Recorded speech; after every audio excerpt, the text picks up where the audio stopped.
السلام علیکم ورحمۃ اللہ وبرکاتہ۔ یہ قرآن کریم میں لکھا ہوا ہے کہ جو لوگ خدا کے گھر سے یعنی مساجد سے یا عبادت گاہوں سے جانے سے روکتے ہیں یا ان کو برباد کرنے کی کوشش کرتے ہیں تو وہ بہت بڑے ظالم ہیں۔ تو اس لیے خدا کا خوف کریں۔ پاکستان میں جس طرح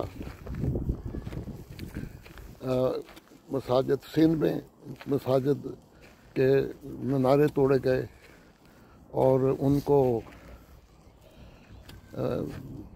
حملہ کر کے کوشش کی گئی احمدیوں کے مسجدوں کو گرانے کی یا منارے توڑنے کی، اور ساتھ پولیس جو ہے وہ تماشائی بن کے کھڑی رہی، تو کوئی خدا کا خوف نہیں آیا۔ یہ تو کافر کام کرتے تھے، مکہ مدینہ میں نماز نہیں پڑھنے دیتے تھے اور مسلمانوں کو مساجد نہیں بنانے دیتے تھے، تو تم نے یہ کافروں والا کام شروع کر دیا پاکستان میں۔ کوئی خدا کا خوف کرو، کوئی شرم آنی چاہیے، حیا آنی چاہیے۔ کم از کم تم اپنے آپ کو مسلمان کہتے ہو، تو مسلمان کہتے ہوئے تمہیں شرم نہیں آتی؟ نعرے لگا، پھر اوپر چڑھ کے نعرے لگاتے ہو، ختم نبوت کے نعرے لگاتے ہیں، زندہ باد، اور رسول اللہ صلی اللہ علیہ وسلم تو دنیا میں امن قائم کرنے اور دنیا میں رحمت للعالمین بن گئے تھے۔ وہ تو جو غیر مسلموں کو بھی اپنی مسجد میں نماز پڑھنے کی اجازت دیتے تھے۔ تم نے یہ کون سا کام شروع کیا ہوا ہے؟ اپنے خدا سے ڈرو، توبہ کرو اور اپنے اس برے فعل سے باز آ جاؤ، ورنہ خدا نے تو قرآن کریم میں ایسے لوگوں کو ظالم قرار دیا ہے، اور پھر وہ ایسے لوگوں کو پکڑتا ہے، ان کو پھر عذاب بھی دیتا ہے۔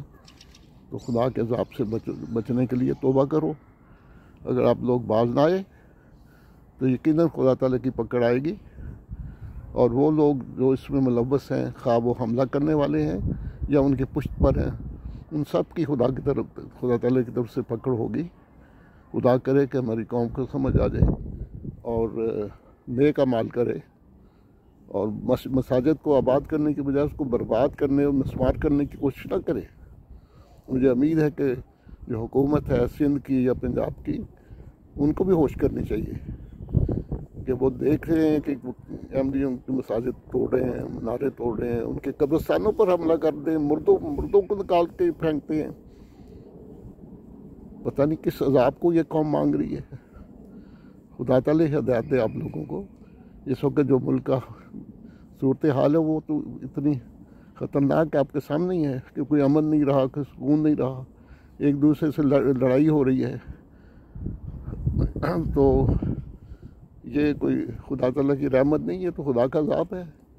بس آپ لوگوں کو خدا سے ڈرنا چاہیے، اور جو خدا تعالیٰ کی رضا کی راہیں ہیں، جو تقویٰ کی راہیں ہیں، اس پر چلنا چاہیے۔ اللہ تعالیٰ سب کو توفیق دے، آمین۔